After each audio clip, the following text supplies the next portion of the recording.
খাওয়া দিচ্ছে, বাইরে রান্না করছি। তো বলে এটা কিসের শাক। এই যে একটা রেখে দিয়েছি তোমাদেরকে দেখানোর জন্য, ওটার সময় দেওয়ার সময় টাইম পাইনি, এখন দেখাচ্ছি। দেখো এই শাকটা গমের সিজনে হয়। কড়াই ভাজা করেছিলাম, ভাজা করার কড়াতে জল দিয়ে দিলাম, কাঁচা লঙ্কা আর কিছু রসুন আর লবণ দিয়ে দিয়েছি। এর মধ্যে শাকটা আগে সেদ্ধ করে নেবো ভালো করে।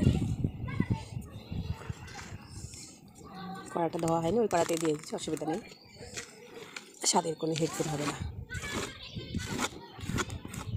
পাওয়া যায় না এই গমের সিজনেই পাওয়া যায় এগুলো, শীতের টাইমে।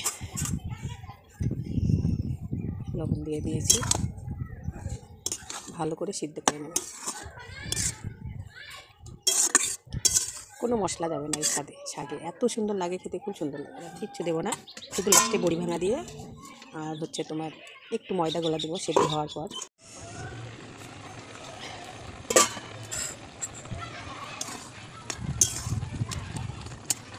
দেখো কি সুন্দর সেদ্ধ হয়ে গেছে।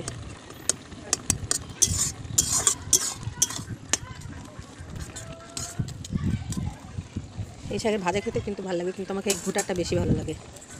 এই যে একটু ময়দাগুলো দেবো, গমের ময়দা দিচ্ছি, চালের ময়দা দিলে হয় কিন্তু গমের ময়দাটা আঠাটা বেশি হয়, ভালো লাগে খেতে।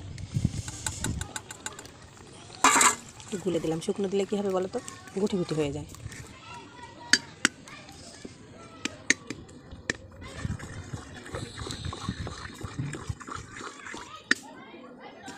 ভালো করে ঘুটে নেব।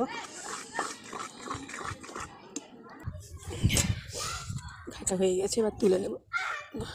তুলে নিয়ে আবার তেলে দিতে হবে। এটা বড়ি ভাঙা দিয়ে আর রসুন চেঁচো দিয়ে তোমার তেলে দেবো। এই শাকটা কিন্তু রুটি দিয়েও ভালো লাগে, ভাত দিয়েও ভালো লাগে, আর খাওয়াও কিন্তু উপকারী। এটাতে যাদের কিডনিতে পাথর টাথর থাকে না, এই পাথরটা তোমার এই শাকটা খেলে খুব উপকারী। যে কড়াটা ধুয়ে পরিষ্কার করে নিয়েছি, তেল দিয়ে দিলাম।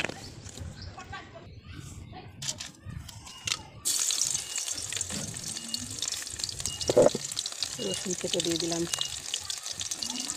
যা চিটকিটা ধুতে আর মনে নেই, খুন্তিটা ধুতে আর মনে নেই। এইবার দিয়ে দিলাম বড়ি ভাঙা, একটু লাল লাল হবে, তারপরে দিয়ে দেবো শাকটা।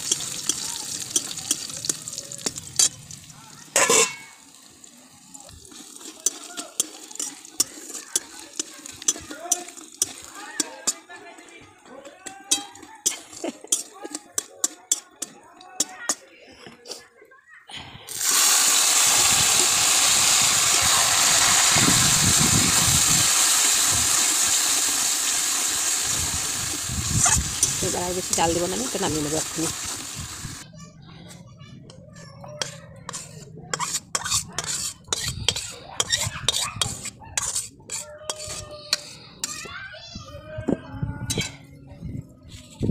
সেই সাথে শাক জাফরের সঙ্গে সঙ্গে কালারে মিশে গিয়েছে। এই যে একটা সাদা বাটিতে তুললাম, যাতে দেখতে ভালো লাগে। দেখো খেতেও কিন্তু সেই সুন্দর লাগে এই শাকটা। দেখো কোনো রকম মশলা টশলা কোনো কিছু নাই, আর এইসব শাক এখন পাওয়াও যায় না, বুঝেছো? তো এই ছিল আমার শাক রান্না আজকে।